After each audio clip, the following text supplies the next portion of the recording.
They didn't just test her patience. They made her the target. Right there, in front of 20 recruits. A staff sergeant drove his knee into her ribs. The same ribs she'd had rebuilt after Candor Valley. He leaned close, voice dripping with malice. Let's see if they break again. She didn't shout. Didn't file a report. Didn't even raise her eyes. She waited. Because silence, in her hands, was a weapon. The Mojave heat didn't just press down, it shimmered, like the air itself was burning. At Camp Halvorsen, the smell of metal and dust hung thick enough to taste. Spent shells. Gun oil. Sweat baked into fabric. Lieutenant Commander Elena Brooks stood at the edge of the training circuit, stopwatch in one hand, clipboard in the other. 36 recruits ran the obstacle course under the harsh sun, boots pounding rhythm into the dirt. Her uniform was immaculate, creases razor-sharp, sleeves rolled one thumb width below the elbow. What the recruits couldn't see was the tape beneath her left side, binding ribs that had never quite healed right. But she didn't limp. Didn't flinch. Just watched, measured, patient, composed. Across the range, Staff Sergeant Cole Briggs swaggered like he owned the sand. Big shoulders, a trimmed regulation beard, and the kind of smirk that always came with misplaced confidence. Beside him trudged Corporal Ramos, solid frame, small mind, and Private Ethan Hale, 21, arrogant, rifle slung loose like a toy. They didn't bother to hide their contempt. Must be nice, Briggs muttered, loud enough for half the recruits to hear. Giving orders after a year on medical leave. Guess you forgot what a battlefield smells like. Ramos chuckled. Hale followed, one beat too late. Elena said nothing. Just marked her clipboard, calm strokes of ink that didn't tremble. Briggs didn't stop. I heard they rebuilt your ribs with scrap metal. How's that working out, ma'am? Laughter rippled behind him. From the comms tent, recruit Jay Chen looked up. She caught the tail end of the insult, and the commander's silence. But she noticed something else too. Brooks wasn't just timing the drills. She was documenting. Names. Distances. Patterns. Every move. Every tone. Every glance. Not evaluation, evidence. At the far end of the field, Petty Officer Hayes leaned on the water barrel, observing. He'd been at Halvorsen 6 years. He'd seen commanders lose their temper, lose control, lose respect. But he'd never seen anyone absorb humiliation like Elena did. Not as weakness. But as calculation. He made a mental note right there, stay out of her way. Next pair. Shoulder drag, down and back. Her voice carried sharp, clean, leaving no room for disobedience. Briggs was slow to respond, taking his time reaching the dummy. His boots stomped through the dirt like punctuation marks. As he passed Chen, Hale snickered, didn't know Navy sent broken models now. Chen didn't answer, but her expression changed. A flicker of something cold. Elena didn't react. Didn't speak. Just clicked the stopwatch. The kind of silence that makes the guilty start checking their own pulse. The sun tilted low by the second circuit, turning the sand gold and angry. Sweat dripped. Boots hammered. The desert breathed through clenched teeth. Weighted carry relay. Elena called. 50 meters down and back. If your form breaks, so does your time. Hale sprinted too fast, Briggs close behind, Ramos dragging his heels. At 20 meters, Hale's grip slipped. The duffel bag lurched sideways. Elena stepped forward instinctively, steadying it. Re-enter your stance, she said, calm as glass. Professional. She reached for Hale's wrist to correct his balance. And that's when Briggs charged. He was too close. Too fast. Too deliberate. The sound came first, boots grinding through sand, a rush of air, then the impact. His knee slammed into her ribs, full force, sharp and square. She folded for half a breath, air leaving her chest in a low rasp. Not a cry. Just pain turned to control. Then that whisper again, venom soft. Let's see if they break again. The world went still. Even the wind forgot how to move. A wet crack echoed beneath her sternum. Small. Final. Ramos froze mid-step. Hale's duffel hit the ground. Even the tower whistle hesitated. Chen saw everything, from the smirk on Briggs's face to the color draining from Brooks's. Elena's hand went to her side. Her breath shortened, each inhale precise and forced.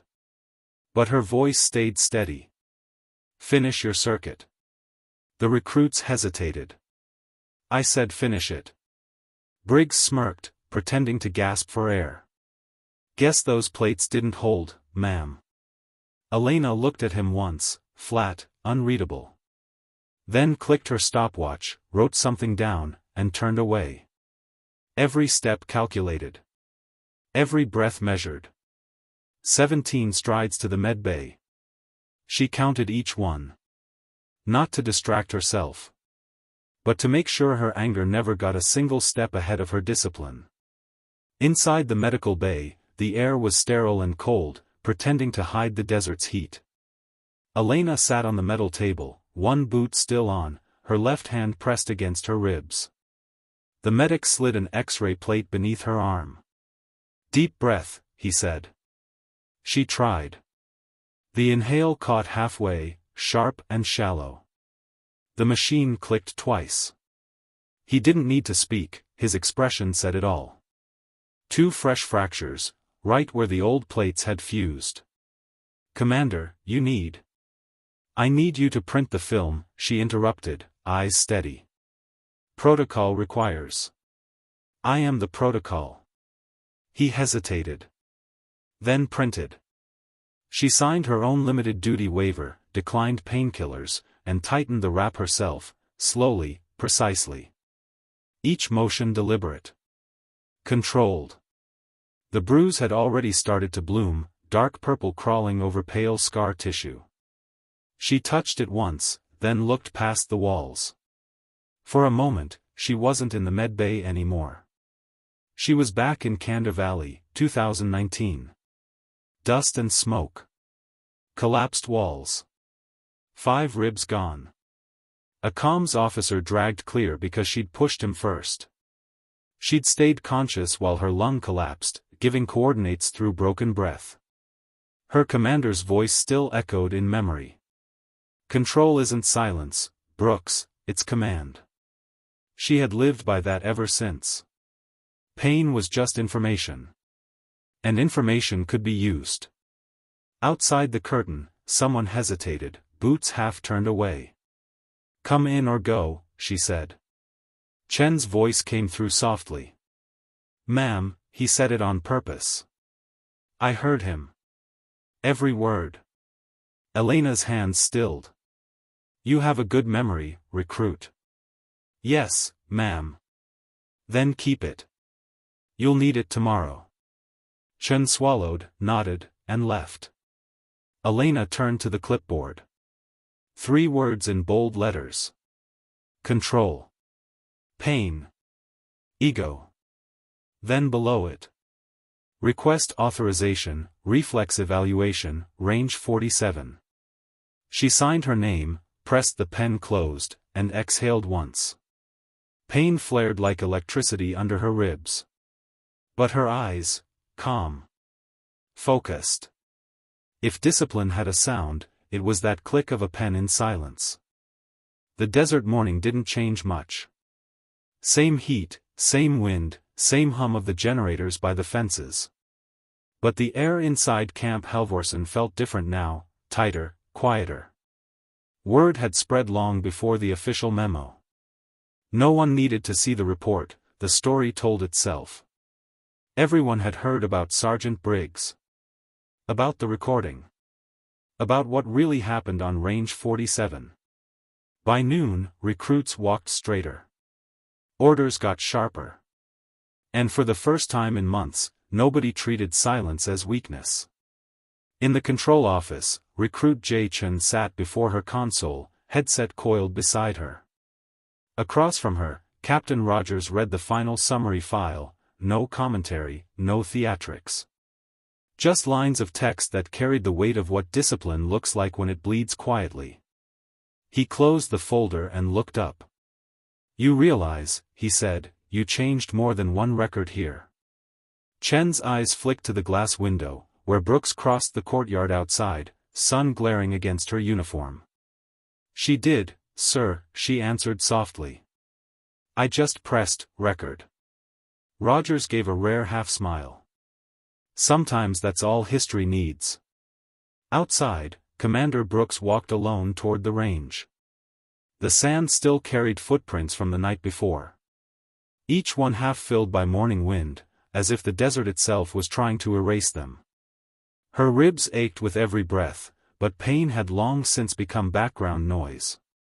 She paused where the beacon had glowed red hours earlier, crouched, and ran a gloved finger through the dust. Control. Pain. Ego. The same three words she'd written on the clipboard now echoed like doctrine in her head. Some lessons you don't teach with shouting. You teach them with restraint, the kind that makes everyone else examine their own reflection. Back in the mess hall, the chatter had shifted again. Nobody said her name out loud anymore, they didn't need to. When she entered, conversations didn't stop, they adjusted. Louder voices softened. Loose jokes disappeared. Respect doesn't need applause. It moves through rooms quietly, like gravity.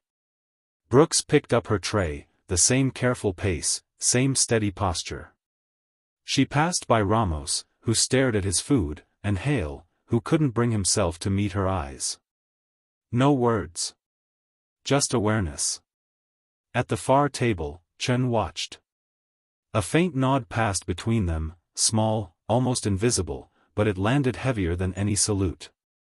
Later that evening, as the desert swallowed the light again, Elena stood outside her quarters. The horizon burned red, fading into indigo. She exhaled slowly, half pain, half peace. In the distance, the training field lights flickered on. Another class would run the same course tomorrow. They'd sweat, stumble, argue, push. But now they'd know what control looked like, not shouted, but lived. She whispered to herself. Command isn't about being loud. It's about never letting the noise dictate your choices. Then she turned off the range lights one by one.